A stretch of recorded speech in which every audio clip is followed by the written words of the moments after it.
Thank you for joining the Dougherty County Board of Commissioners Commission meeting. Your Dougherty County Board of Commissioners is chaired by Christopher Cohelis. Your Dougherty County Commissioners include, from District 1, Lamar Hudgens; from District 2, Victor Edwards; from District 3, Clinton Johnson; from District 4, Russell Gray; from District 5, Gloria Gaines; and from District 6, Anthony Jones. We are also joined by County Administrator Michael McCoy, Assistant County Administrator Scott Addison, County Clerk Juwan Ware, and County Attorney Spencer Lee. This is your Dougherty County Board of Commissioners Commission meeting. All right, good morning, everyone. We'll go ahead and call to order the Dougherty County Commission regular meeting for June 1st, 2020. I'm going to start with a roll call. Commissioner Hudgens. Here. Commissioner Edwards. Here. Commissioner Johnson. Here. Commissioner Gray. Here. Commissioner Gaines. Good morning, everybody. Morning. Commissioner Jones. Present. All right, very good. If everyone would please stand and bow their heads for the prayer and then the pledge. Dear Heavenly Father, thank you for this time that we have to come together to do work for the citizens of Dougherty County. Thank you for the resources you have provided us with. Thank you for the help that you have provided us with during these trying times. Thank you for the help that we've been able to provide our citizens. And please continue to place a blanket of protection over this community and a spirit of cooperation and collaboration that allows us to emerge stronger than ever before. In Christ's name we pray. Amen. Amen. I pledge allegiance to the flag of the United States of America and to the republic for which it stands, one nation, under God, indivisible, with liberty.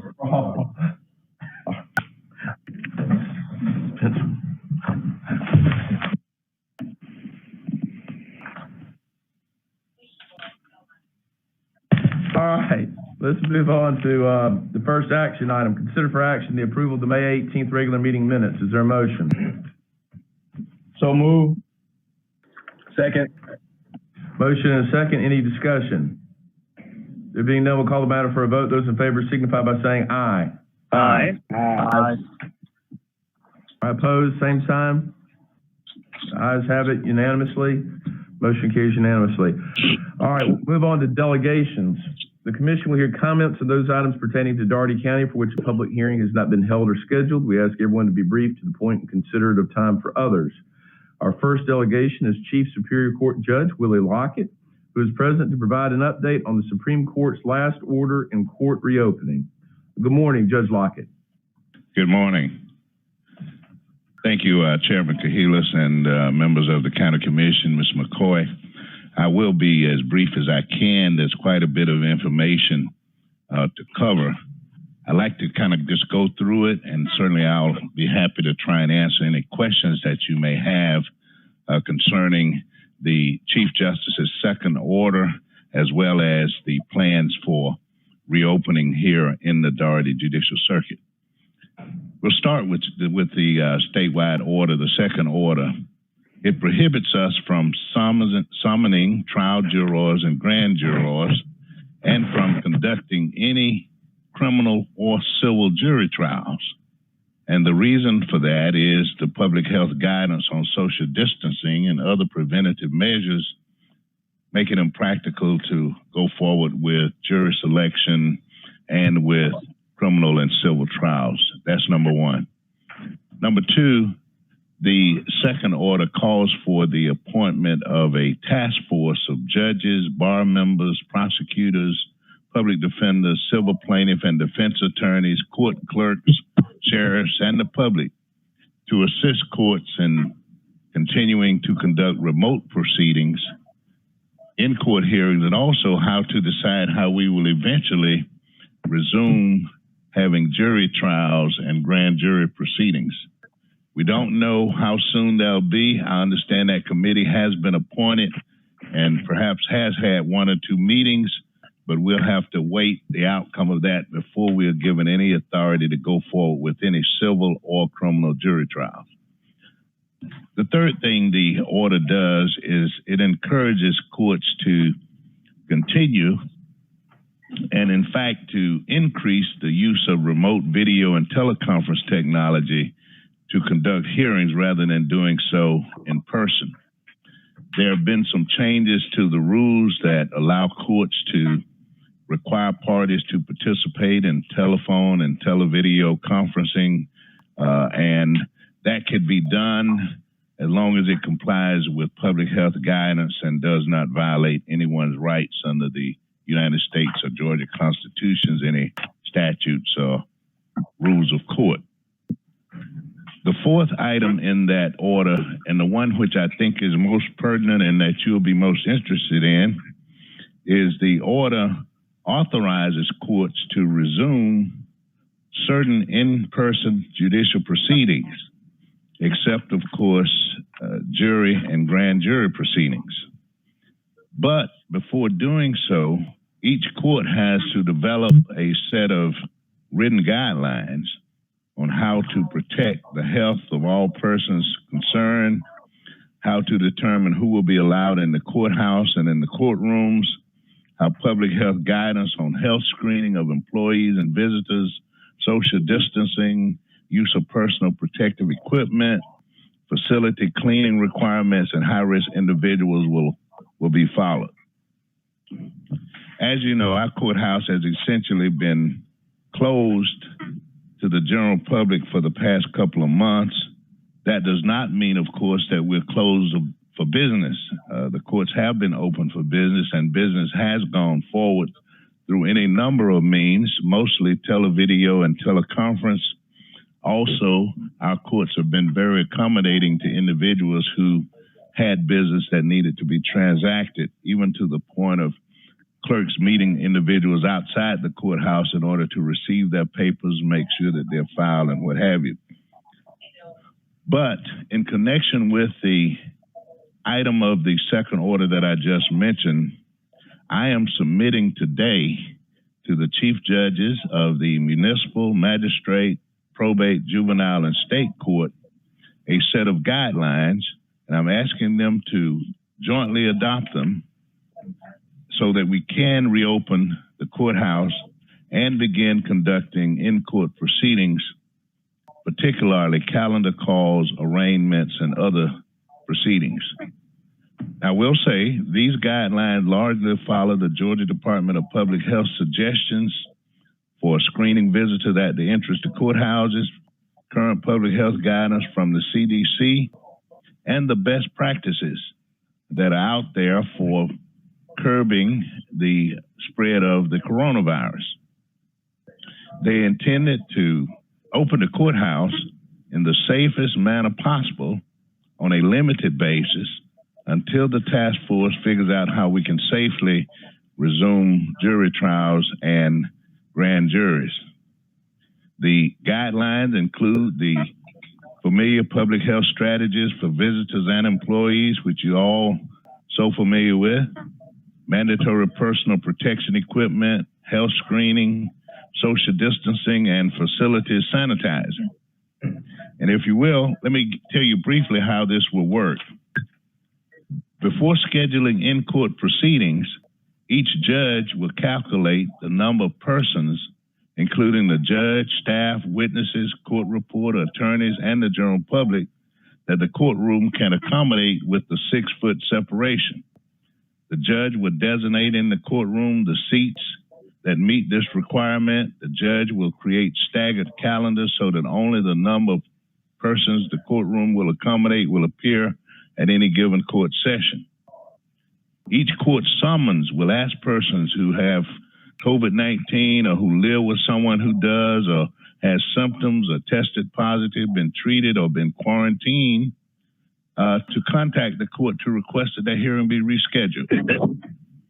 Every courthouse visitor will be screened by security officers. Those are sheriff's deputies and civilian bailiffs at the entrance. The officers will be checking temperatures with no contact thermometers and not allow persons to enter the courthouse if their temperature is 100.4 or higher. If the temperature is okay, the officers would then ask persons public health screening questions, which you're also very familiar with, such as, have you or anyone living in your household tested positive or been treated for COVID-19 within the past 30 days? Have you or anyone living in your household had persistent cough, shortness of breath, fever, chills, muscle pain, respiratory illness, loss of appetite, taste, or smell within the past 30 days? Have you or anyone living in your household within the past 30 days been quarantined or placed in isolation due to possible exposure?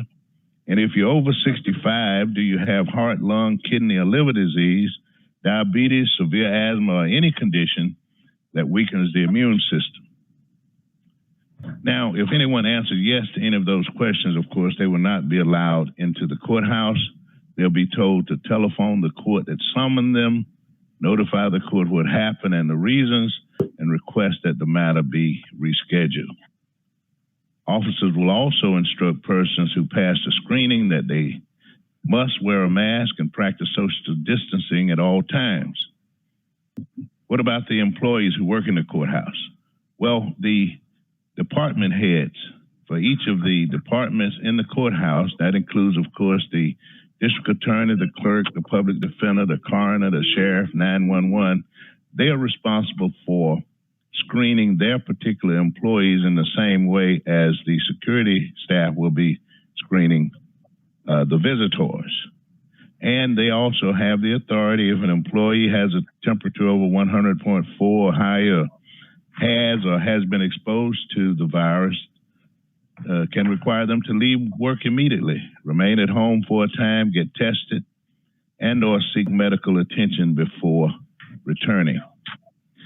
There's some other issues involved. We are asking that employees not use each other's telephones, desks, offices, or work tools and equipment without cleaning and sanitizing them beforehand, that their workspaces be at least 6 feet apart or separated by a barrier. All employees must wear PPEs or masks at all times when interfacing with the public, and employees, except when working alone and practicing social distancing. And finally, teleworking and staggered breaks should be implemented when feasible, so long as they don't disrupt services or interfere with the efficient conduct of business.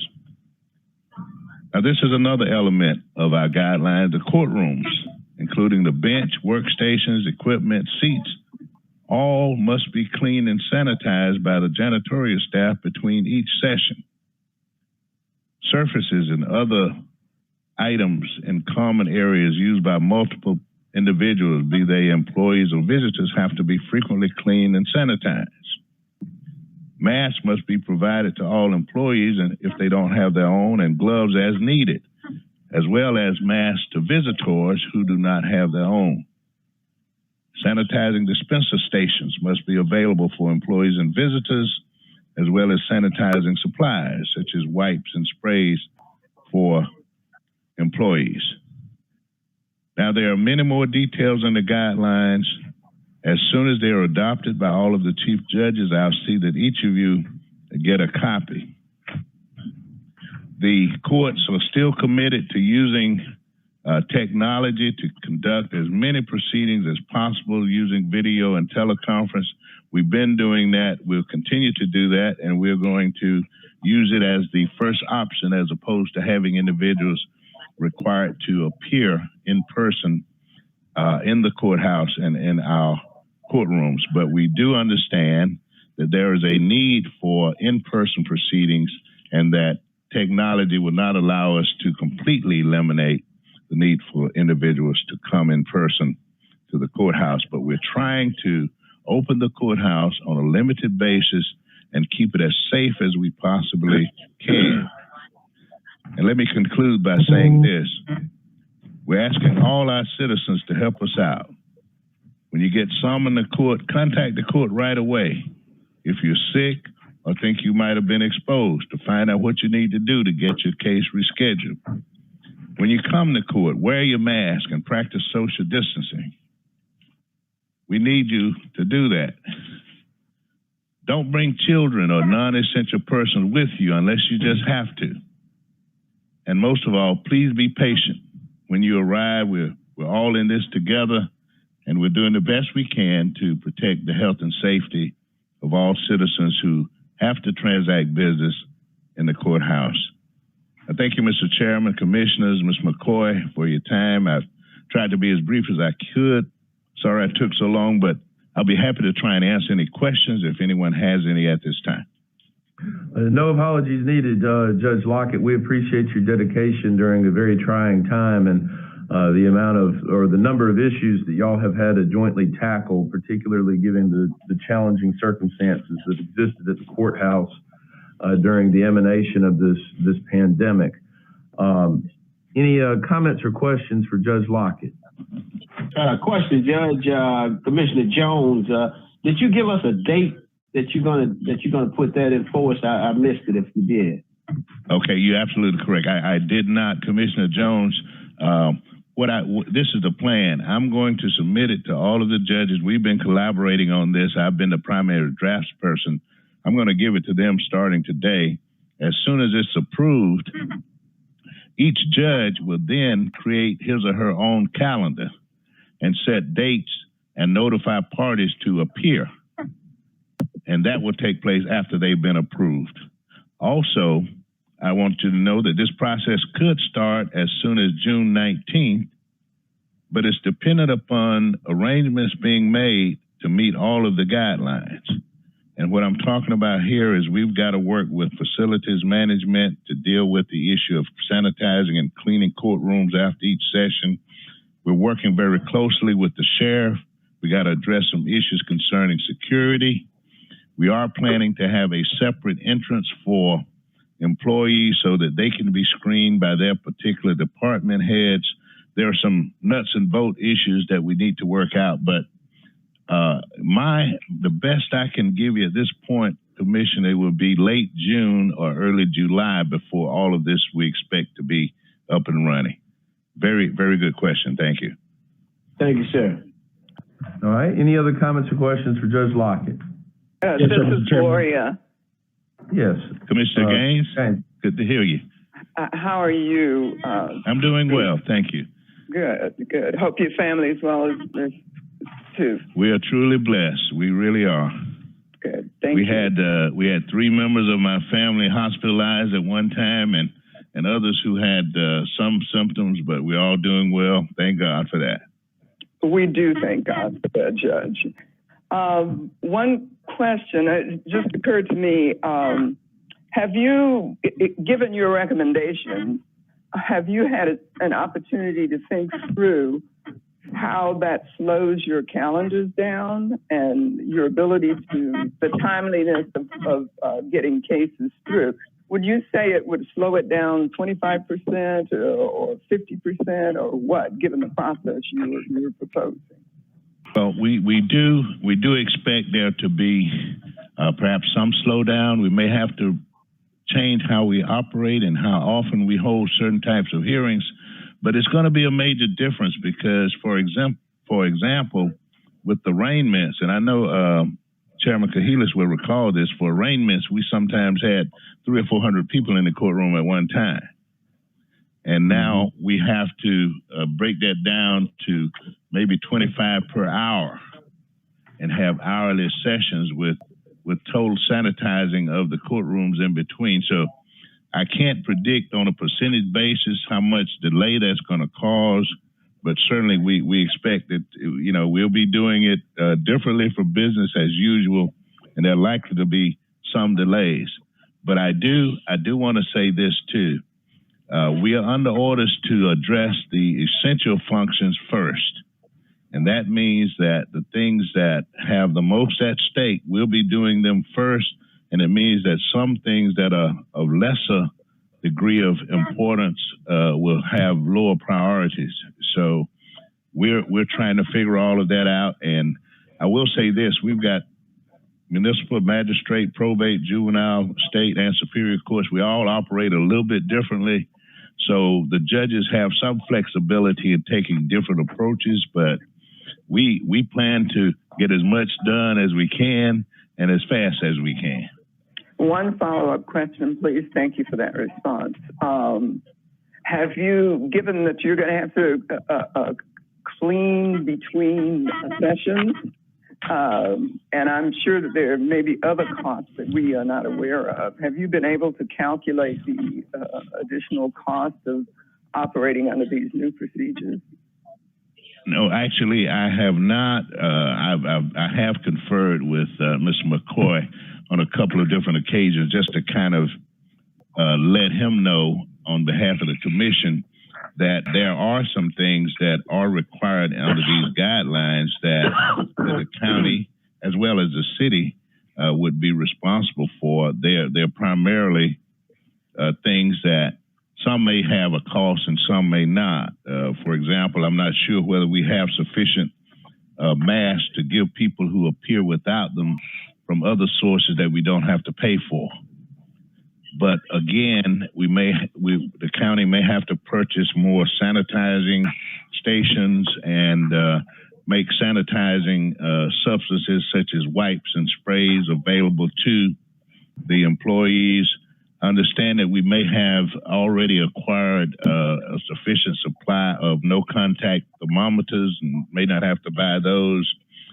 We certainly hope that we can get as much of what we need without having to increase any cost to the county. But I can't tell you that there won't be some, because these processes that we're looking at are different, and they're not in our budgets because we didn't anticipate that these things would be needed. But of course, as always, we're willing to work with the commission in any way we can to keep costs at a minimum. So I know that's sort of a roundabout lawyer type answer, but that's the best I can give you right now. Well, thank you. Thank you for the answer, and I'll look forward to seeing you on the bench and in the pulpit soon. Thank you very much. God bless. Okay. Mr. McCoy, did you have something to add? Yes, I would like to say that Judge Lockett and I have been working very closely together to make sure that we implement every policy possible to keep the public safety as well as employees. Yes, unfortunately, COVID-19 has cost us additional expenses in order for us to, we're retrofitting some of the courtrooms. We are changing up the screening process. We have purchased PPE masks, touchless thermometers, hand sanitizer stations. On number 9, agenda item number 9, you'll see we'll be recommending ionizer system for the AC unit to further protect folks in that building. And so we don't have a projected total cost. We're just running a tab right now. And when we get finished, we'll come back and let you know where it stops. Let me say this as well. Many of the items that are contained in the guidelines, I should certainly give credit to Mr. McCoy, because we've tried to blend into our set of guidelines the guidelines that he proposed for reopening the county government. And so once we get this done and you get a copy, you'll see some things that you're likely already familiar with, because we didn't want to create something that was in conflict with what the county is already doing. And so you'll see quite a bit of consistency between our guidelines and the guidelines for reopening county government. So, Mike, thank you for making the job a little bit easier. You're welcome. Thank you, Judge. All right, very good. Thank you so much, Mr. Chairman. Yes. Go ahead. This is Commissioner Johnson, District 3. Good morning, Judge Lockett. Mr. McCoy. Good morning. Are we tracking these costs so we can go back and claim them for any FEMA dollars that comes from this pandemic? Yes, sir. We met with Tetra Tech. You all approved hiring them to help us with COVID-19 reimbursements. And staff, we met with them about a week or so ago, and we are submitting costs. I spoke with them this morning, and they are in the collection of data mode. They have not analyzed the data. I know, based on my calculations, we're well above 300,000. And I'm not sure where that number is going to end, but I suspect it'll probably be around 5 or 6. It could be 1 million, but we are capturing all costs associated with COVID-19 expenses. Yes, sir. Your Honor, do you foresee in the future that the way that the new system could possibly save us money by having less staff or working, by video conference, having trials by video conference in the long run?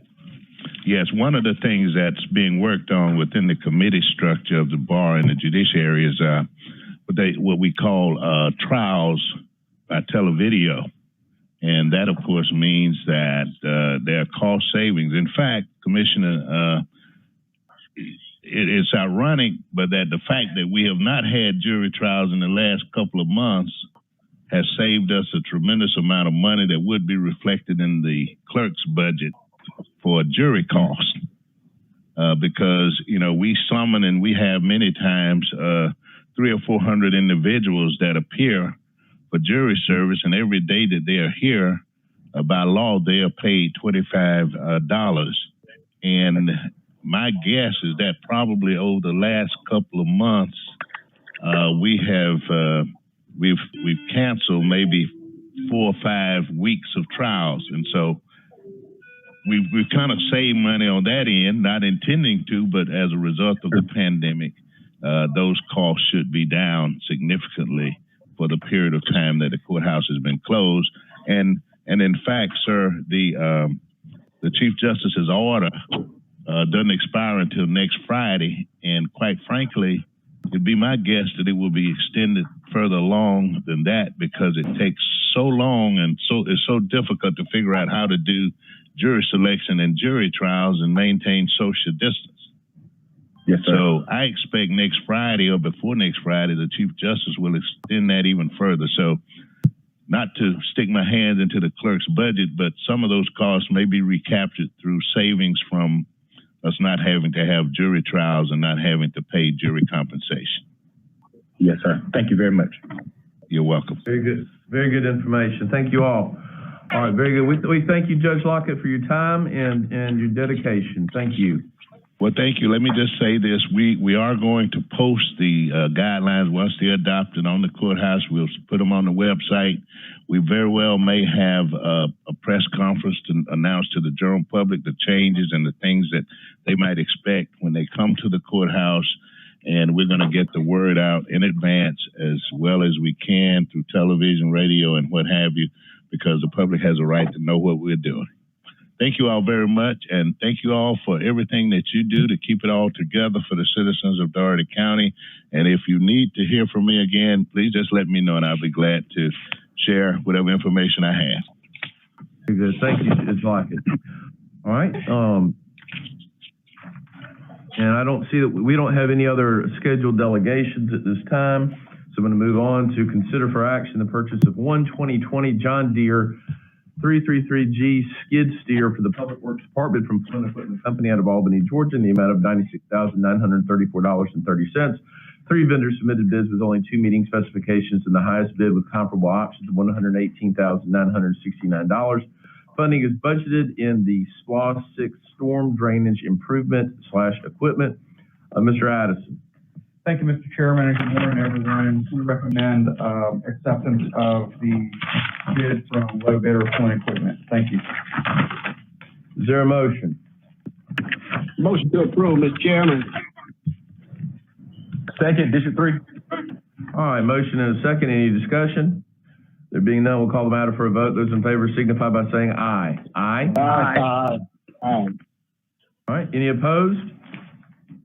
All right, motion carries unanimously. Consider for action the purchase of one Caterpillar 140 LVR motor grader for Public Works Department from Yancey Brothers Company out of Albany, Georgia, in the amount of $151,904. Go ahead and eat, baby. You're just on the table.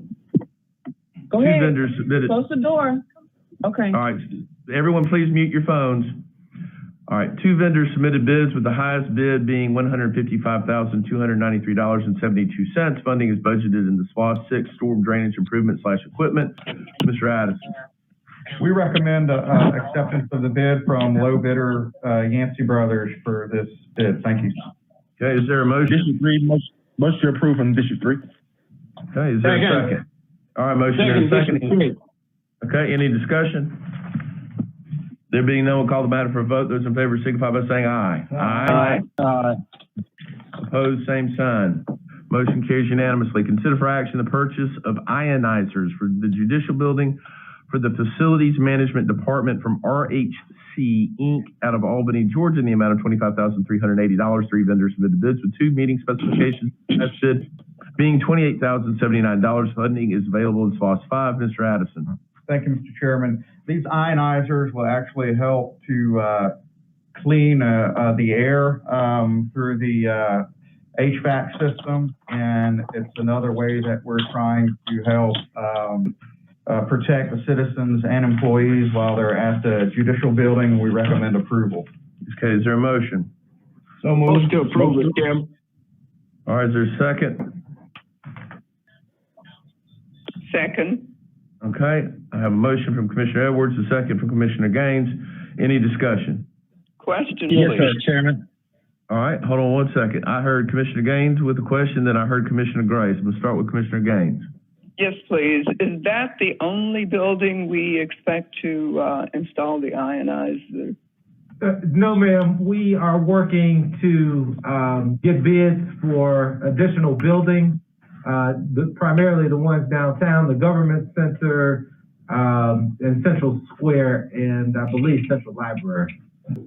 Well, how do they cost these ionizers? Is it per square foot, or I mean, can the cost vary, or is that one set cost? I don't know the answer to that. Heidi, are you on? I am. Good morning. The price varies depending upon how large the air handler unit is. The larger the unit, the higher the cost, because it's got to be a larger ionizer that's put inside the unit. All right, very good.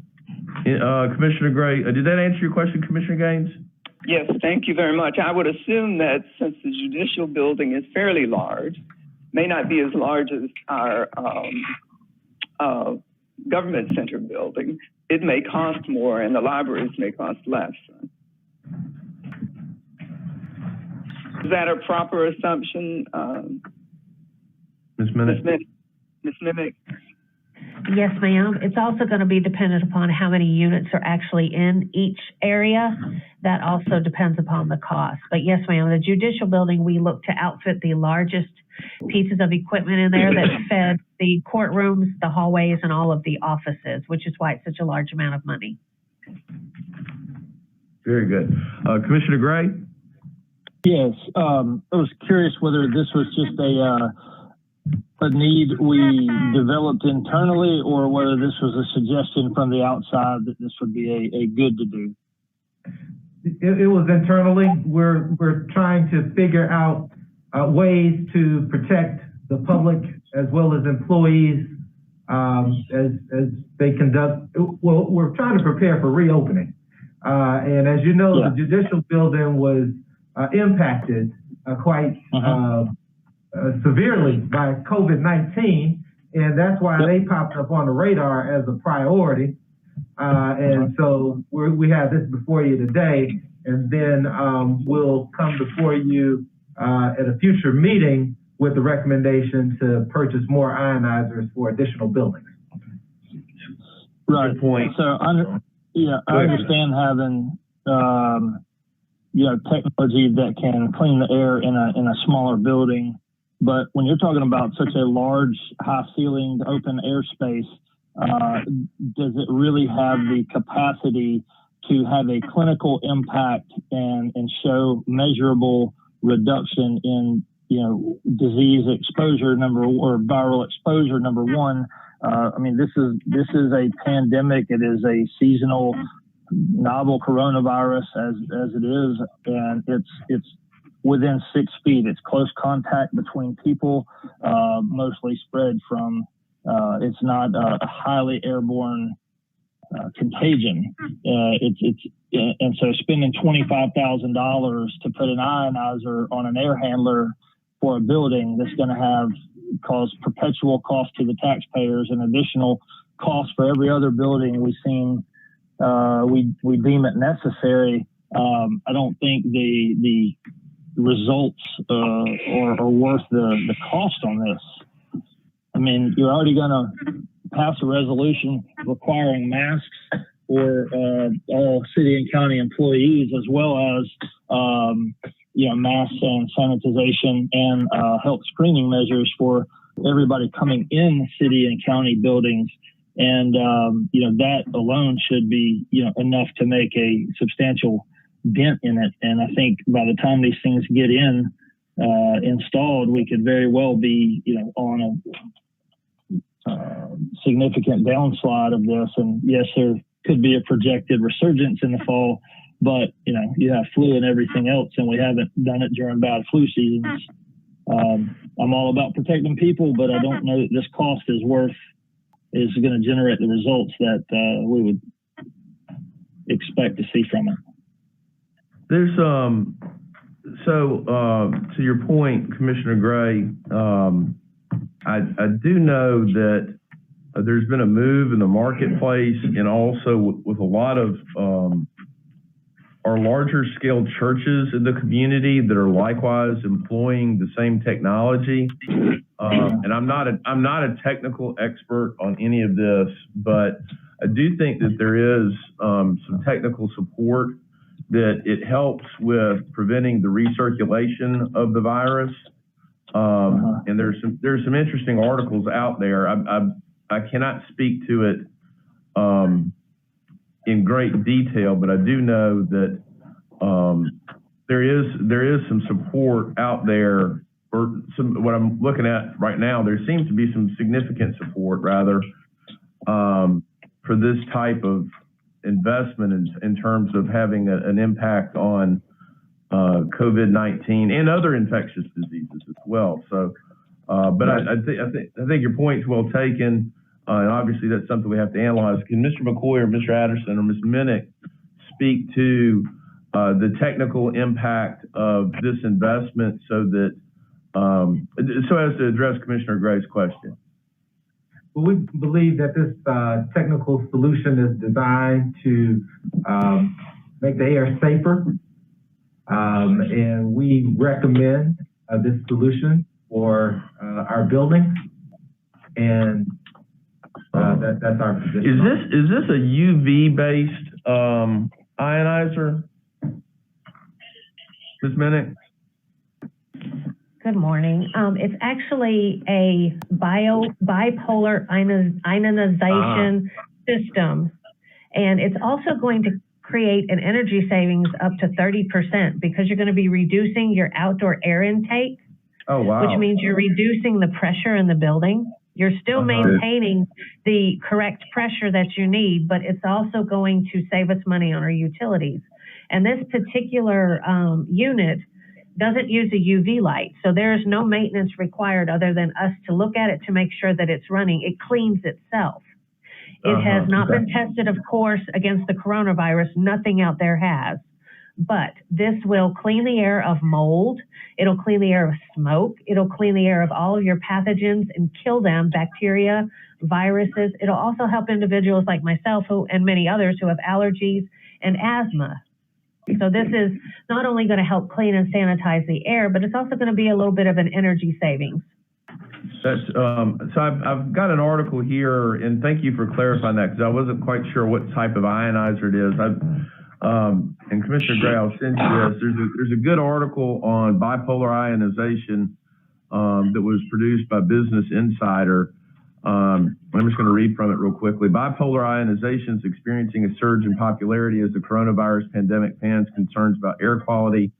Integrated into HVAC systems, the technology utilizes specialized tubes that take oxygen molecules from the air and convert them into charged atoms that then cluster around microparticles surrounding and deactivating harmful substances like airborne mold, bacteria, allergens, and viruses. They also attach to expelled breath droplets and dust particles that can transport viruses, enlarging them so that they're more easily caught in filters. It's an active process that provides continuous disinfection. The ions provide a chemical reaction on the cell membrane surface that inactivates the virus. Philip Tierno, a clinical professor of microbiology and pathology at the NYU School of Medicine, told Business Insider, it can reduce 99.9% of microbes in a matter of minutes. Concerns about airborne transmission have grown as new research indicates the novel coronavirus can remain airborne longer and spread further than previously thought. Some experts now believe that just normal breathing can spread the virus. The possibility of aerosolized spread of COVID-19 and the ability of particles to hang in the air for extended periods of time would make the consideration of an active air cleaning strategy even more prudent, Tierno said. Long popular in Europe, bipolar ionization first arrived in the U.S. in the 1970s as a tool to control pathogens in food manufacturing. It was effective. Oh, this is important. It was effective during the SARS outbreak of 2004, as well as more recent outbreaks of MERS and norovirus and various strains of influenza. Recent advances have made units cheaper and easier to install, and companies are scrambling to test the technology against coronavirus. According to Tierno, early results have been positive. Because coronaviruses are enveloped viruses, they are easier to kill compared to naked viruses like noroviruses. So, there's an additional component of the article where it talks about large venues already employ bipolar ionization. It's utilized by hospitals such as Johns Hopkins, Children's Hospital, Boston, and the University of Maryland Medical Center have already embraced the technology. So I think there's some good information. I'm glad you asked that question, Commissioner Gray, so that we could sort of drill down into that. Any other comments or questions? Well, yeah, go ahead. Let me finish my comment here. That is some good information. I think it's information that could have been provided earlier to help us understand the technology. I still kind of feel that, a lot of that is supportive of the pros of it, but we haven't really had time to assess any of the cons or the neutral, what it's not going to do what it says it does. And so with that, I'd like to make a motion to table this until we can get further information and discuss before we make this expense and continue to add expense in a very tight budget moving forward. Okay. All right. Commissioner Graves made a motion. Is there a second to that motion? Okay. I'll call for any other motions at this time.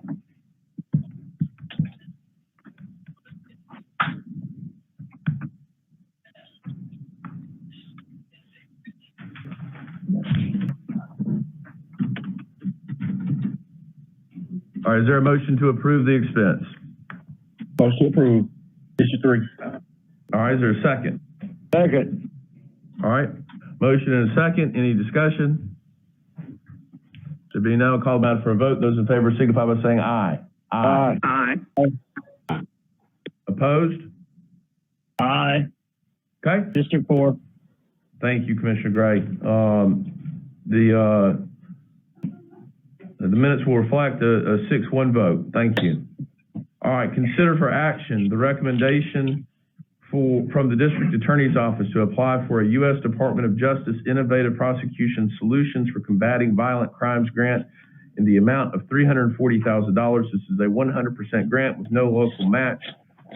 We have District Attorney Edwards here. I'm sorry to interrupt, but did we pass the item? Yeah. Oh, I'm sorry. Thank you, Commissioner. Item 10. Yes, ma'am. Thank you. My apologies. I jumped ahead by accident. Consider for action the reallocation of funds from SPLOST 5 revenues interest to SPLOST 5 judicial building improvements in the amount of $25,380 for the purchase of ionizers. Is there a motion? So moved. So moved. All right, I have a motion from Commissioner Edwards. Is that a second from Commissioner Hudgens? It's late. Is there a second? Second. Second. All right, thank you. We have a motion and a second. Any discussion? There being none, we'll call the matter for a vote. Those in favor signify by saying aye. Aye. Any opposed? Aye. District 4. Okay. Motion carries 6-1. Thank you. Consider for action the recommendation for the District Attorney's Office to apply for a U.S. Department of Justice Innovative Prosecution Solutions for Combating Violent Crimes grant in the amount of $340,000. This is a 100% grant with no local match, and we're pleased to have District Attorney Edwards here present to address that. Mr. District Attorney. Morning, Mr. Chairman and Commissioners. Morning. Good morning.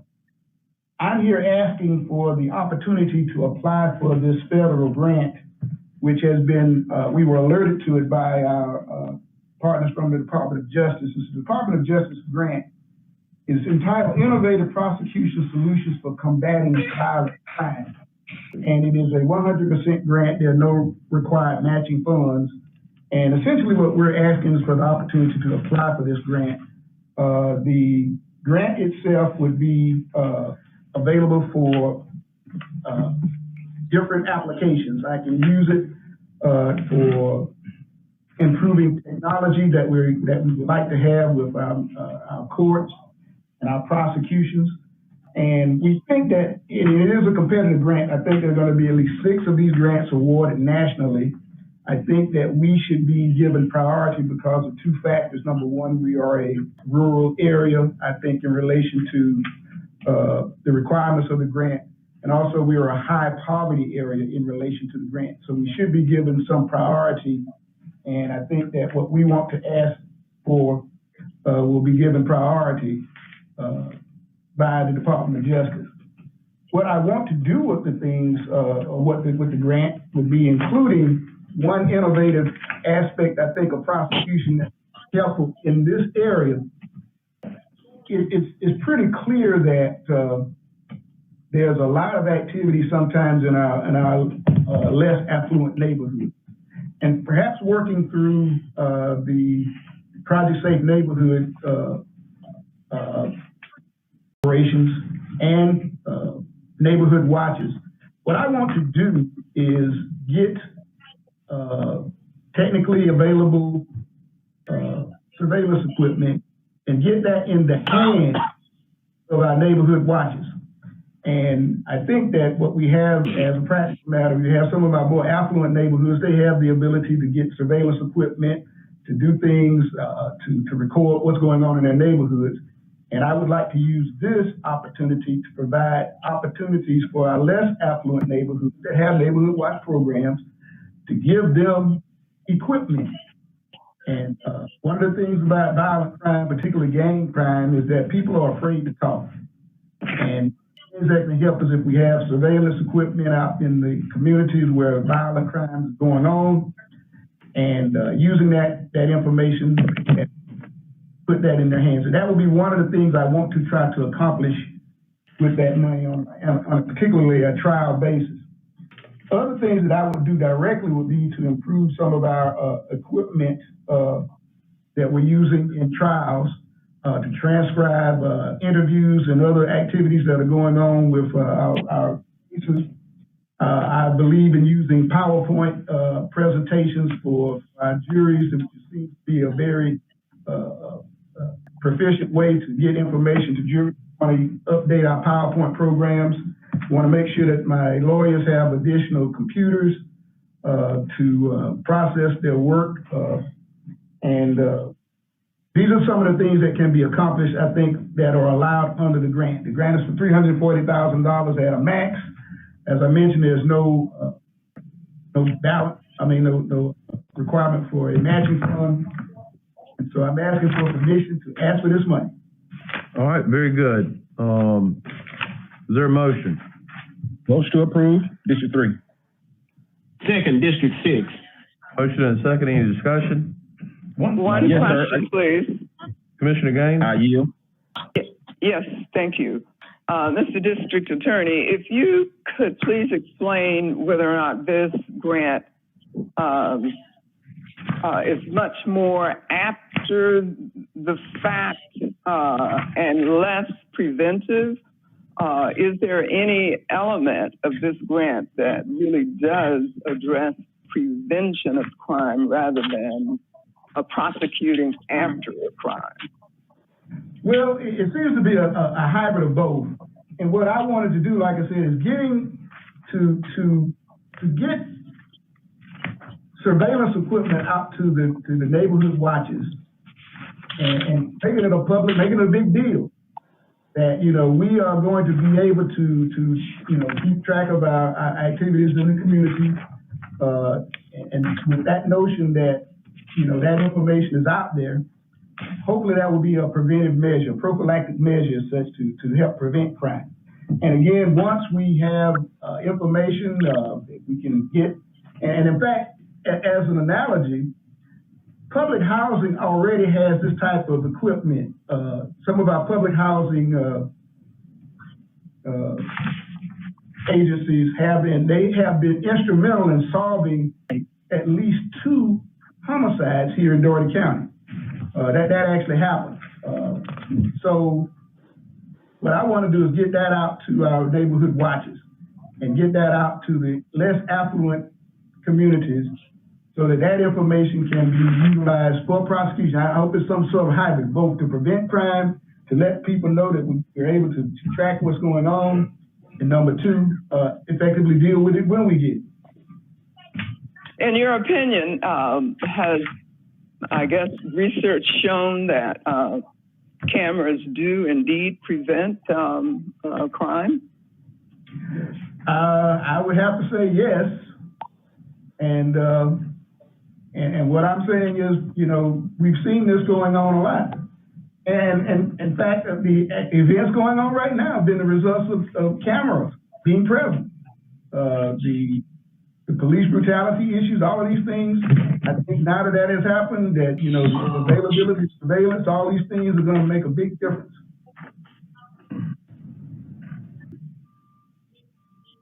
All right, very good. Any other questions? Thank you. Mr. Chairman, I have a quick comment. Okay, my fault. Mr. Edwards, thank you for your ideas. They are really good and out of the box. And I think that the new technology platforms that cameras bring, that there's a law enforcement component where law enforcement can go on some of these systems and piece together cases or piece together, crimes, like you said. Now, when you start picking out how you're going to implement, is there a certain kind of rubric or system you're going to use, and what side of town you're going to start with, or measuring the numbers of crimes or certain kind of crimes? What's going to be that factor that pushes you to put that system, or implement that system in a certain area? Actually, you just said that. I mean, what we'll look at is what is going on right now in our neighborhoods. There should be statistical information that we can build on. And like I said, I'm anticipating that in some of our less affluent neighborhoods, that this will be where we can start. And the other thing about it is, I'm not so much wanting police to have this information immediately. I want the neighborhood watch captains to coordinate all of the activities in their communities and put some skin in the game, so to speak. And, we've always said that, neighbors watching each other is what will, be the best thing to prevent crime. And if we have neighborhood watch captains, they know their neighborhoods, and then they have the trust and, and everything of their neighborhoods. And they're putting some skin in the game as such by, watching their own information. I think hopefully we'll get good support from the neighborhood watches and all those kind of things. That's what I anticipate. It's a great idea. Thank you so much. All right, very good. Mr. Edwards, Commissioner Gray here. Have you had the chance to talk with Chief Persley about the Mayor's Safe City Coalition and the work that was done there on citywide cameras and the use of cameras in the community?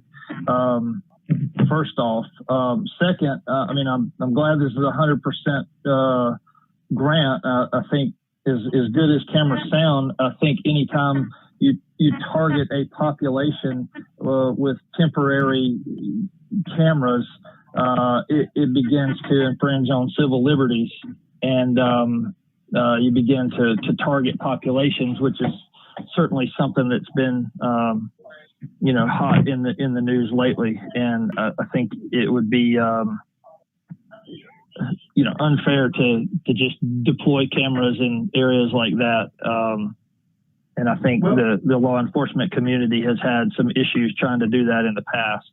Mr. Commissioner, if I may, that's what I'm saying. I agree with that aspect of it. The notion that you're picking out particular neighborhoods, that's why I want to give it on a volunteer basis to neighborhoods that want it.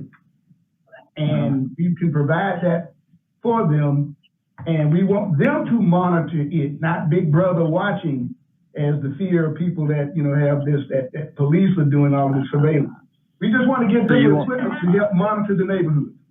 So you want citizens to monitor cameras for crowd? Or at least keep up, yes. That's what I'm suggesting. Well, what if high function, and I'm playing devil's advocate here, but what if high functioning, affluent neighborhoods, high functioning neighborhood watches from more affluent neighborhoods want to get in on that? Well, again, we would look at the statistics of where crime is going on and prioritize it. And that's the best way I can think of doing that. All right. Yeah. Question? Yes, Commissioner Gaines? Would they be actually installed on private property or on public right of ways? Well, we try to look at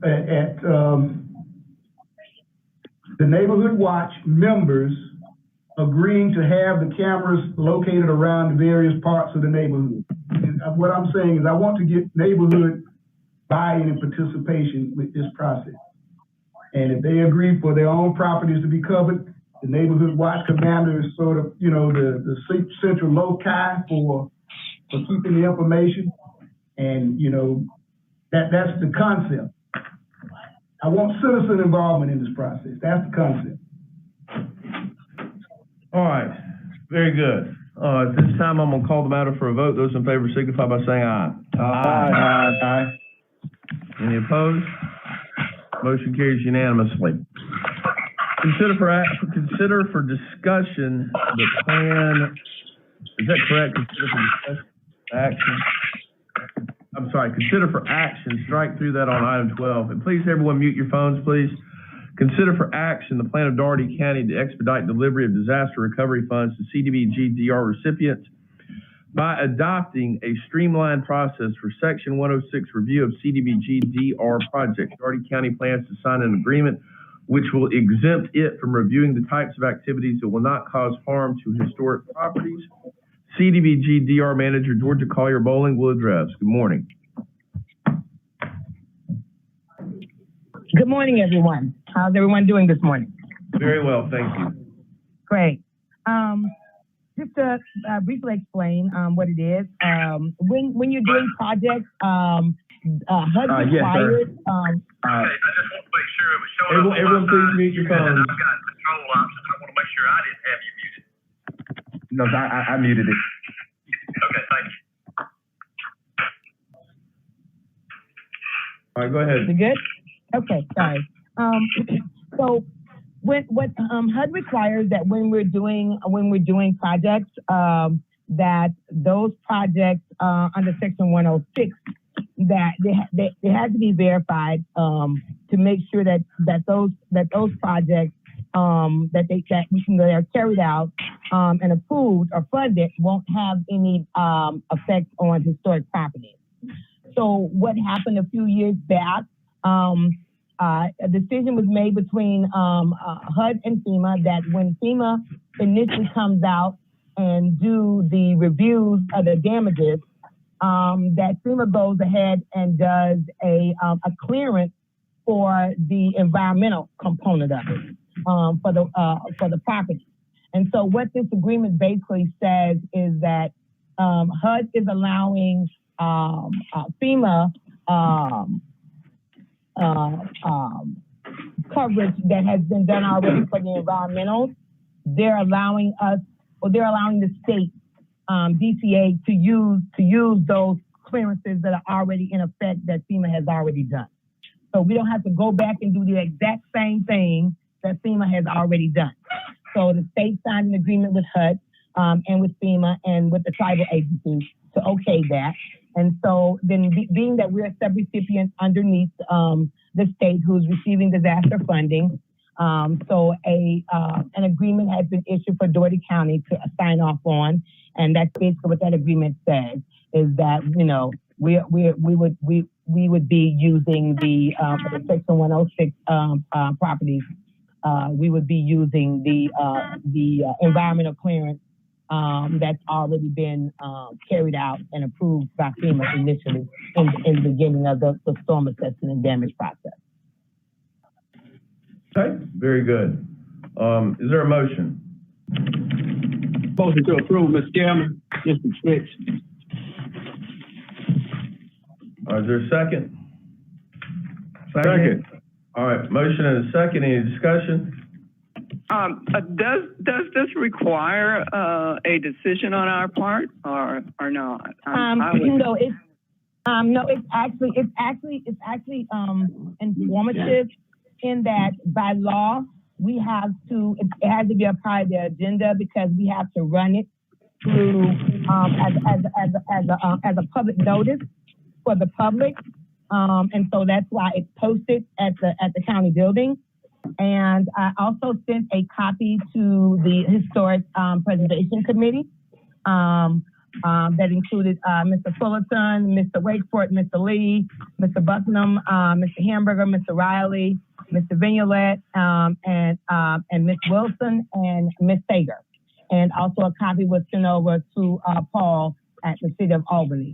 So it does require action from this board then? From the community. It's advertised as a public notice. I got for you. Information. Okay. Very good. I still a second part to the question, please, if you don't mind. The environmental review process is different than the 106 review process. I thought I heard you mention both processes. Yeah, when FEMA comes out, because they used to didn't be this way. They just started doing this, I think around the time that when agencies that got NDR funding. But this is not something that the board has to approve. This is a public announcement. It's a public notice that has to be ran from May 26th through June 12th. All right. Very good. This time we'll call the matter for a vote. Those in favor signify by saying aye. Aye. Aye. Any opposed? Motion carries unanimously. Move on to the next item. Consider for action the resolution providing for the acceptance and execution of a memorandum of understanding between Dougherty County and the Georgia Environmental Finance Authority for the purpose of having the authority provide technical consulting toward the development of a solar plus battery storage resiliency study. Mr. Addison. Thank you, Mr. Chairman. Currently, GEFA has a clean energy initiative for solar resiliency projects. And basically, they've hired a consultant to do feasibility studies statewide. And you apply for, a potential project, and their consultant will come in and do the feasibility study for you, tell you if it's possible, how much it would cost. So we submit an application to look at solar project for the government center, and they're going to come in and do the analysis for us with the idea that in the future, GEFA may have funding to actually implement the projects. We recommend approval. Is there a motion? Motion to approve, Mr. Chairman. Is there a second? Motion and a second. Any discussion? Being none, I'm going to call the matter for a vote. Those in favor signify by saying aye. Aye. Aye. Any opposed? Very good. Consider for action, motion carries unanimously. Consider for action a joint resolution of the City of Albany and Dougherty County requiring face coverings in city-owned and county-owned buildings. This is a product of discussions between the mayor and myself and joint collaboration between the city and the county. These discussions took place within our task force, and we have received positive feedback from the community. I would note that this is, in my opinion, consistent and doesn't run contrary to any of the governor's orders, because the city and the county maintain the legal right and authority to institute policies and procedures relative to their own buildings. And this is consistent with best practices, also given the large number of medical professionals, EMTs, public health officials, law enforcement, and people that have high volume contact with the public. So with that being said, I will call for a motion. Motion to approve, Mr. Chairman. Motion to approve from Commissioner Gaines. Was that a second I heard from Commissioner Jones? It is. Okay, very good. Motion and a second. Any discussion? Mr. Chairman. Yes, sir. Hey, this is Lamar. Yes, sir. I just have one question. I've read most of the whereases in that resolution, but does it have an expiration date or a duration? Let me see. I didn't see one, but that doesn't mean it's not there.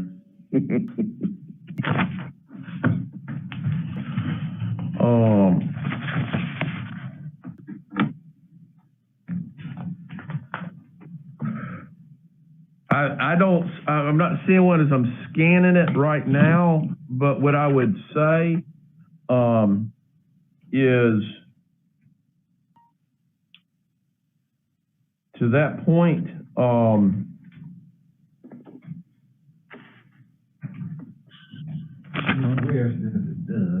she says it does. June 12th. Oh, yeah, no?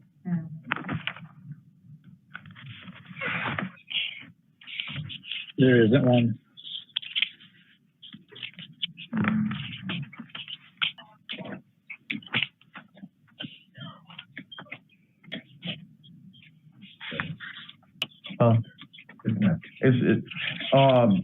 Here's what I would propose, Commissioner Hudgens, because I think you're raising a good point.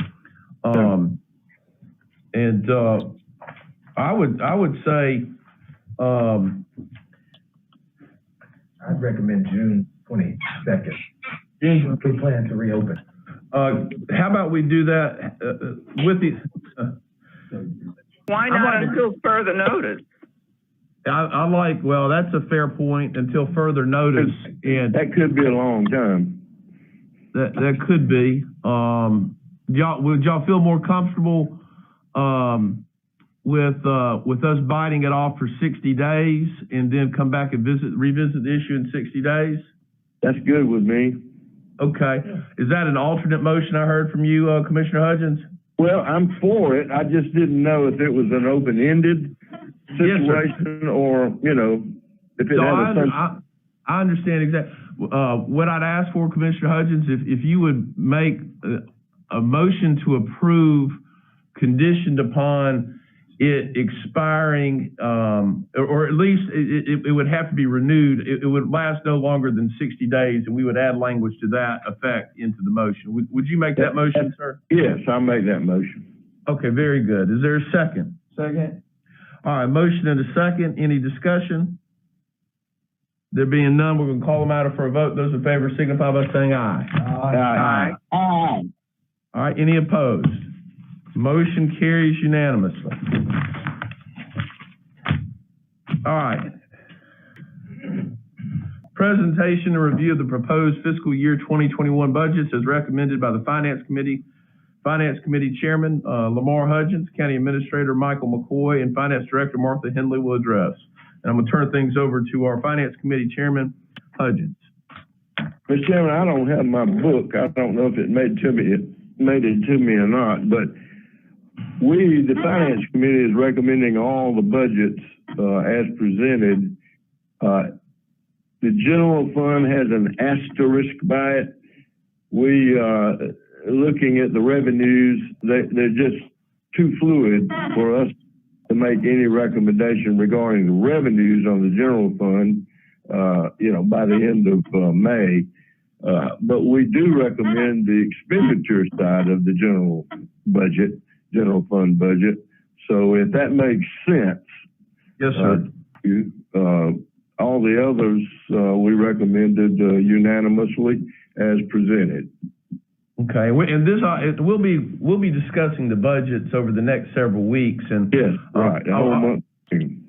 Yes, sir. And I want to personally thank Commissioner Hudgens for. I'm sure you didn't envision in your last year of office and chairing the finance committee that you were going to get this.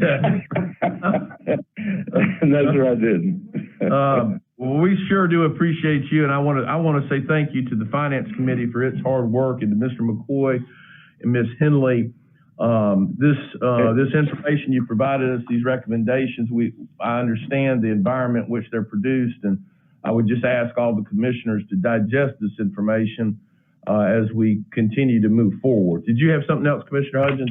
I just would also like to thank Commissioner Edwards and Commissioner Gray, the Finance Committee, and also Mr. McCoy, Ms. Henley, all of his staff. They've just done an excellent job under very, very trying circumstances. Very good. Thank you. Any comments or questions? Yes, Commissioner Gaines. Yeah, let me make sure I understand that, in fact, what we are proposing is a budget that has a $5.8 million deficit. Mr. Wall? Yes, ma'am. That's what we're proposing. I would raise the question of, gosh, if that's what it is after 3 months of dealing with this COVID, looking into the future, it looks pretty grim for the general fund, doesn't it?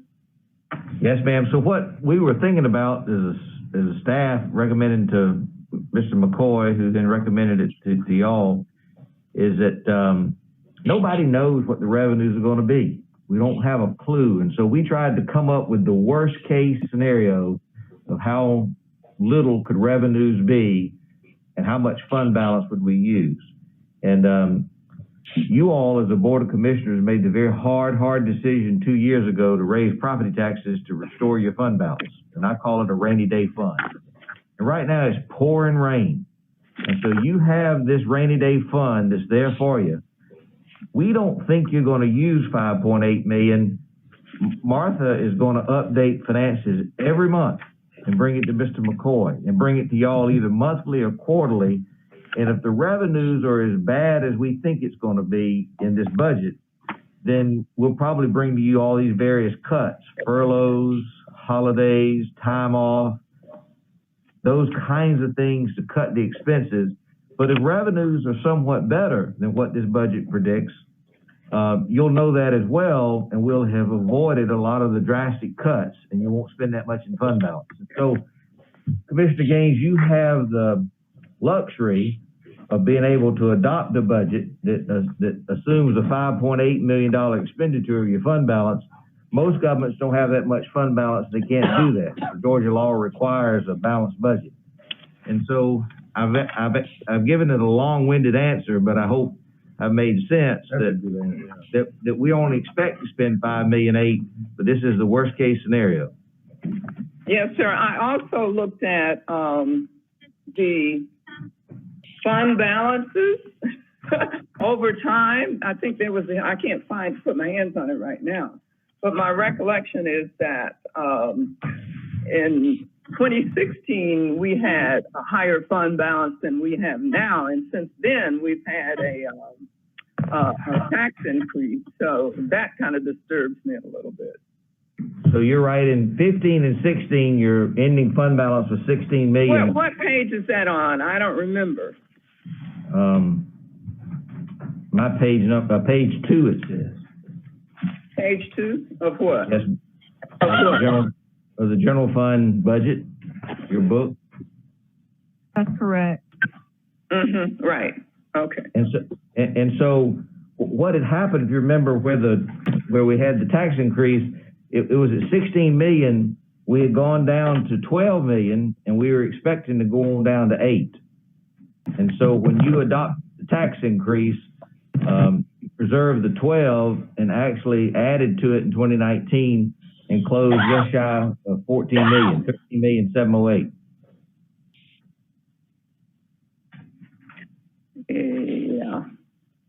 Yeah. So when you did the tax increase, that kept us from going down to 8 and allowed us to end up at 13. Yeah, so we could end up right back where we started before the tax increase, huh? Yes, ma'am. But I mean, the idea is well, I'll give you an example. Your financial advisor, expected your sales tax receipts to be 50% of normal for the month of April. I mean, everything is shut down in April. I expected your sales tax collections that you collected in May, the state sent you the check in May, but it's for April collections. I projected that it would be half. Turns out it was only down 28%. And so the numbers are coming in better than my drastic predictions. I don't know if it'll hold that way or not, but this budget is drastic stuff. Expenses didn't change. You know, the Daugherty's never really had an expense problem. It's a revenue problem. Okay, looking historically at the property tax, it provides 62% of our revenue. Yes. And the sales tax about 10% in this budget. Is that those relative numbers are changing a bit, I assume? Well, so for 2020, we had $6.1 million for sales tax. For 21, budget 21, we're only estimating $5.5 million, $600,000 decrease. We're also projecting that 21 budget a little bit of a decrease in property taxes in case people in December can't afford to pay. So we cut the collection rate by 2%. But I was just looking at page 3 rather, at that 62%. Yes, yeah. It just seems to me that property taxes has become far more important in our revenue than it's been in the past. Well, it's like school boards, about 80% of their revenue, local revenue, comes from property taxes for school boards. And, Daugherty County is a county that some of my clients have it as an 80% number. Your number is less than that because Daugherty County is a mecca where all the smaller counties come here to shop and do all the trading and stuff. And so your sales tax collections, while I wish they were a lot more, and we're losing some to other counties, it's more than a lot of my clients, is what I'm trying to point out. Oh, really? 10% is of their revenues? That is better than other counties? Wow. Right. Good. Okay. Crisp is a lower percentage. Mullen County is a lower percentage. But clearly DeKalb, Glenn, Fulton, Cobb, it's a bigger percentage for them. Okay. Houston County, Warner Robins, the local option sales tax goes to the school board there. So the counties and the cities don't even get any sales tax in Houston. Okay, thank you. Very good, very good. Thank you, Mr. Wall, for that.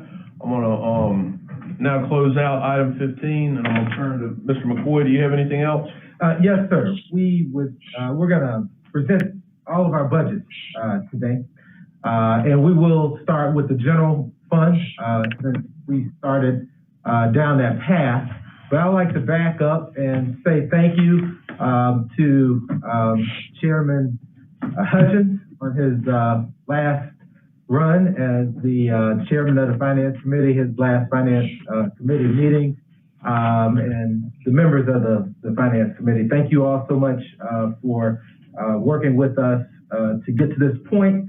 Many of you are aware that in March, about 95% of the United States population was under some stay-at-home order, which completely shut down economic activity.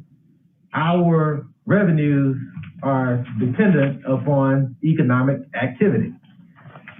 As a result, we have decided that we would keep things simple. There's this KISS principle, keep it simple.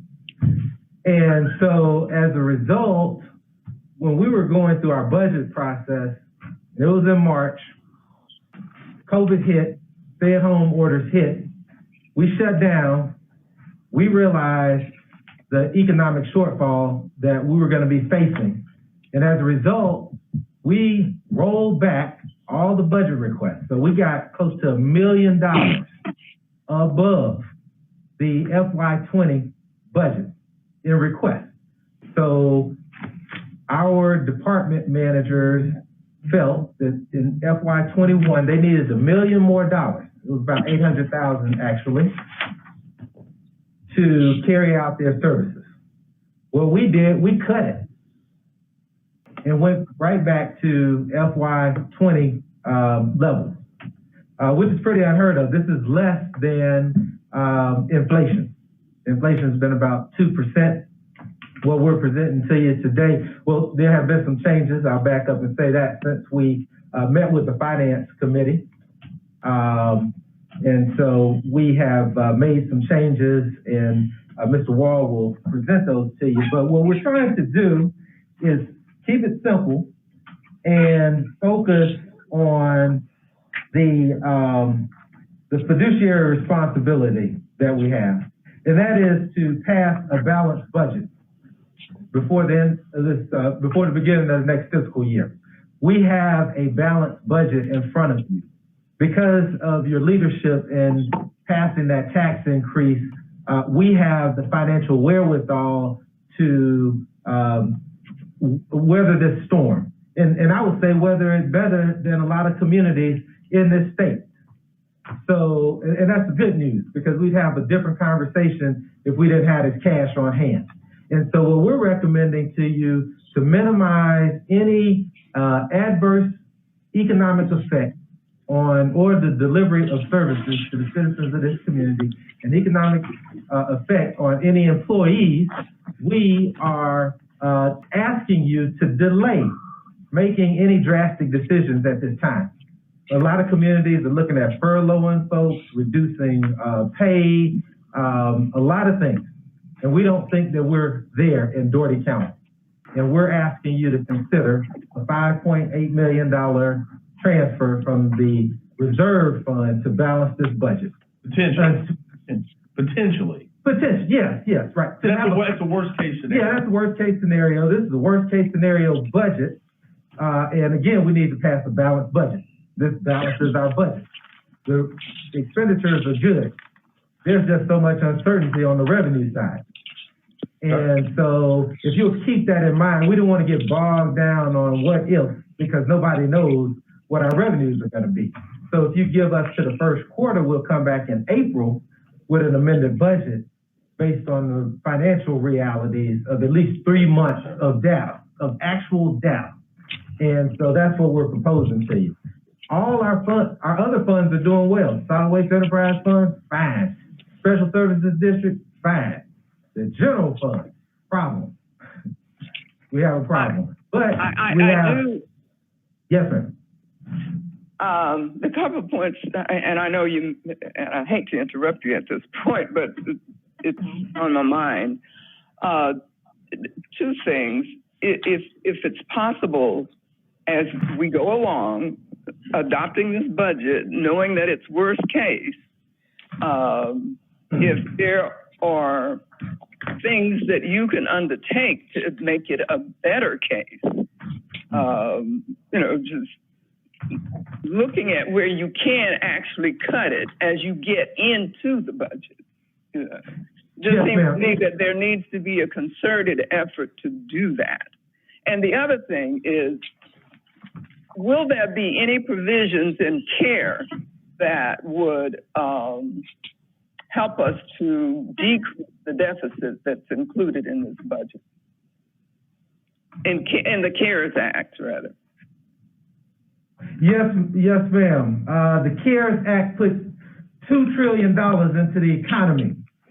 States and cities with populations over 500,000 receive direct allocations. Of course, we're under 500,000, and we did not get that direct allocation. However, last week we were contacted by the Department of Justice, and we were eligible for about $58,000. On May 15th, the House of Representatives passed the Health and Economic Recovery Omnibus Emergency Solutions Act, also known as the HEROES Act. It's a $3 million follow-up relief package to the $2.2 trillion CARES Act signed in March. And so that is currently being debated, and it is very likely that communities under local government under 500,000 in population will receive a direct allocation. And until that's adopted, we really don't know. Also, the state received a direct allocation from CARES, several $4 billion, yes, sir. And they being ACCG and GMA, have been working very hard to work out a formula to distribute some amount of that $4 million. I think maybe $4 billion. I'm sorry. I think it's a little over. I think it's around $1.5 billion that they would like distributed to local governments that did not get the direct allocation. We just sent them our banking information, so hopefully we'll wake up one day and see something deposited. So those are the potential opportunities for allocations from. They're the things that you could do. Okay, yeah, a direct allocation from CARES. So here are some of the things that we considered. 9 unpaid holidays would equate to about $856,000 in savings. 2.5% salary reduction. $724,000 in savings, 5% salary reduction, 1.4 million, 10% salary reduction, $2.8 million. And if you combine these 9 paid holidays with the 2.5 salary reduction, that would equate to about 1.5 million in savings. 9 unpaid holidays and a 5% salary reduction would be 2.3 million, and 9 unpaid holidays and a 10% salary reduction would equate to about $3.7 million in savings. So we don't think that we're there. Since we met with the Finance Committee, we've reduced the budget. But we're also going to come back with a recommendation to increase the budget back to the level that we presented to the Finance Committee, because we would like to recommend making sure that none of our employees are making less than $10 an hour.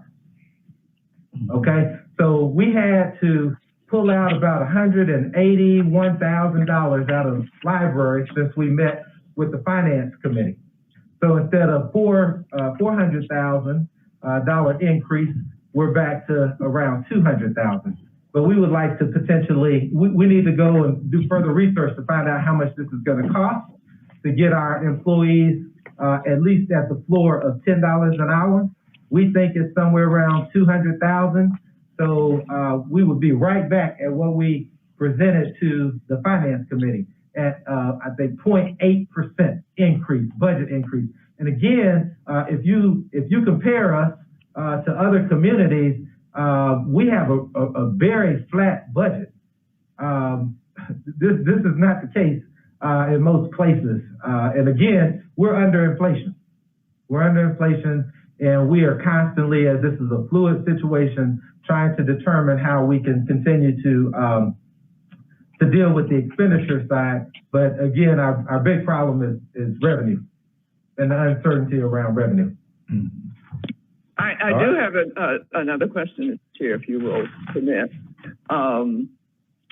We review the budget typically in January, am I correct? or at least that's when we can make adjustments to it. Is that right? You can do it anytime. We can do it anytime? Okay. Yes, ma'am. Okay, but yeah, okay, but typically it's not until January, right? Well, typically we don't, under normal circumstances, you adopt the budget in June, at the end of June, and there are no amendments. But because of this unusual circumstance that we find ourselves in, we go into this budget season knowing that there will be an amendment after the passage of this budget. All right. Very good. Thank you. Okay, yeah, so this has been a team effort. We've had a lot of irons in the fire fighting COVID-19, trying to keep our operations going, implementing projects. We brought our financial advisor back on board to help us with this very complex budget. We are presenting to you what we believe to be a very solid budget based on the best information that we have at hand. We've attended training classes. I think Commissioner Gray attended a training session to learn about how to manage a budget during a difficult economic environment. More data has been released to local governments from the Department of Revenue, so we're going to be data-driven going forward. But so what we're going to do in this presentation, Mr. Walls is going to present the general fund. I'm going to present the Special Services District Fund. Mr. Addison is going to present the Solid Waste Enterprise Fund, and Martha will present the remaining funds. So at this time, we'll turn it over to Mr. Walls. So we've talked about the general fund. Does any commissioners have any questions on the general fund? Or you want to move to the next one? Move to the next one, please. Yes, sir. Next fund is the Capital Improvement Program. The budget's $242,000. You can see I'm on page 1 of the Capital Improvement Program. You can see the expenditures are $242,000, how they're divided among the departments. Are there any questions from commissioners on the CIP plan? The next budget up is Special Services District. As Mr. McCoy says, that thing sort of hums along like the ever-ready battery. It just takes care of itself. It's got a great cash position.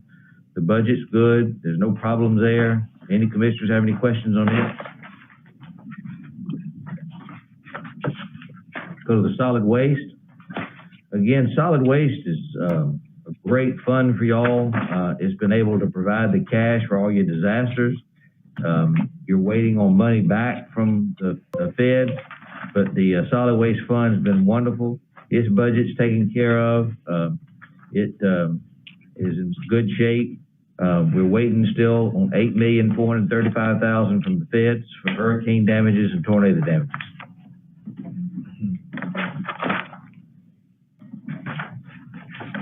The confiscated fund has expenditures of $496,000. Revenues come from C's funds, interest, and the fund balance transfer of $360,000. See the expenditures by department. EHS building fund, expenditures of $539,000. All of that's funded from state of Georgia rent. The lease commercial fund, $7,000. See the revenues come from rents, cost share of the parking deck, and interest earnings, and a little bit of fund balance decrease. Grants fund, $300,000. You can see federal grants is $1,170,000. Law library, $148,000. And you can see the revenues come from all the various courts. Mr. Chairman? I don't have anything further. Thank you for that update, Mr. Wall. Mr. McCoy, you have anything else, Mr. Addison? No, sir. Thank you. All right. Very good. All right. That'll close out our discussion on item 15. We'll move on. Mr. McCoy, do you have anything else? No, sir. All right. Mr. Lee, do you have anything? Nothing, Mr. Chairman. Good meeting. All right, very good. Commissioner Gaines, do you have anything? Nothing, thank you, Mr. Chair. All right, very good. Commissioner Hudgens? Not a thing, Mr. Chairman. Thank you, though.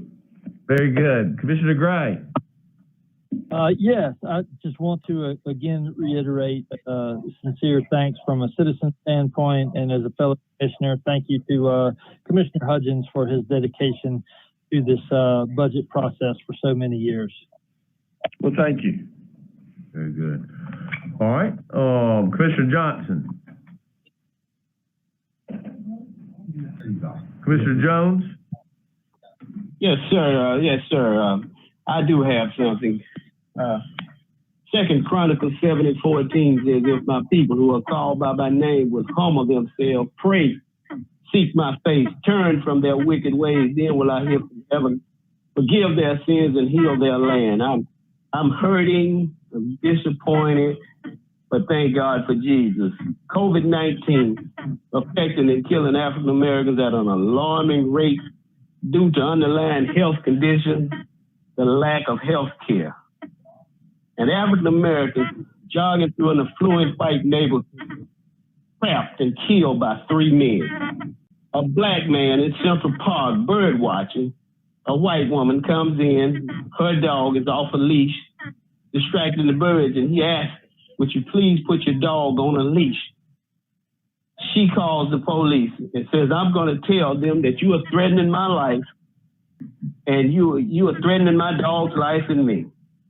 An African-American woman in Kentucky, her and her boyfriend are asleep in their apartment, and white police officers kick the door in. The boyfriend shoots one.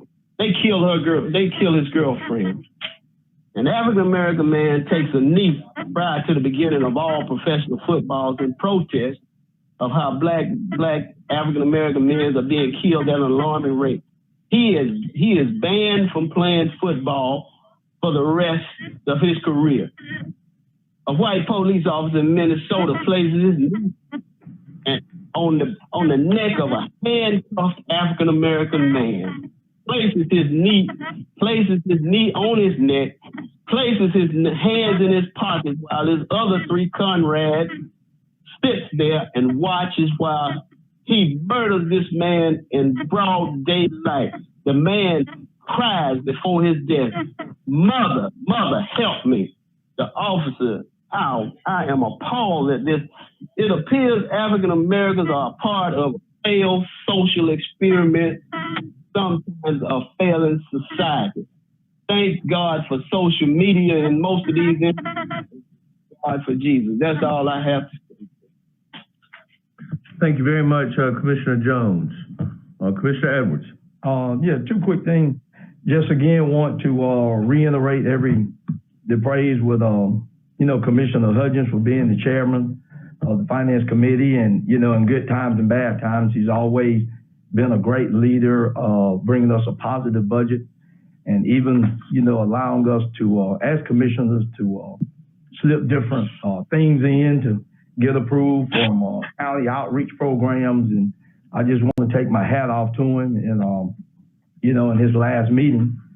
The last thing is just kind of reiterate, I would just like to acknowledge our city police chief, our county police chief, our sheriff department for the professionalism when they come upon a situation in stressful, unstressful situations that I think I would, as one commissioner, say that we have faith in our law enforcement, that we follow, they have always followed procedures and will continue to follow procedures when they come upon a stressful situation where we don't look like other communities. And so I just like to say, I thank them 3 guys, even down to the chief of the fire department. I think we are different, and we're going to continue to work different, I would say, as county leaders, city leaders, the chairman, the mayor, of the hard work that we try to, show in Dougherty County and Albany, that we don't look like these other cities. We know there's still a strong sense of racism and even indifference, but also we still have to have faith in each other, that God is in control, as well as us as leaders. And I'd just like to take my hat off to the peaceful protest that they did have here on Saturday, and as well as the city police chief coming out and the words that he spoke in the lieu of hope. And so I would just like to acknowledge that those three guys and the leadership that they have over our local law enforcement department. Very good. That's all I have, Mr. Chair. Very good. Thank you, Commissioner Edwards. And I actually had it as a point to make some very similar comments, and I thank you for your comments on that issue. And I too want to acknowledge our law enforcement leaders and for the hard work that they did during this tough and trying time, and obviously a very emotional time. And I do think a lot of times the South doesn't get credit for actually having better relationships than I think exists in many other communities. And we do have community policing, and I do like the fact, and I'm very thankful for the fact that we have community leaders that are in those positions of influence within law enforcement, that they held peaceful protests that were appropriate, safe, accommodating exercises of people's First Amendment rights about what have been absolutely some tragic and horrific happenings that are uncalled for and that are appropriate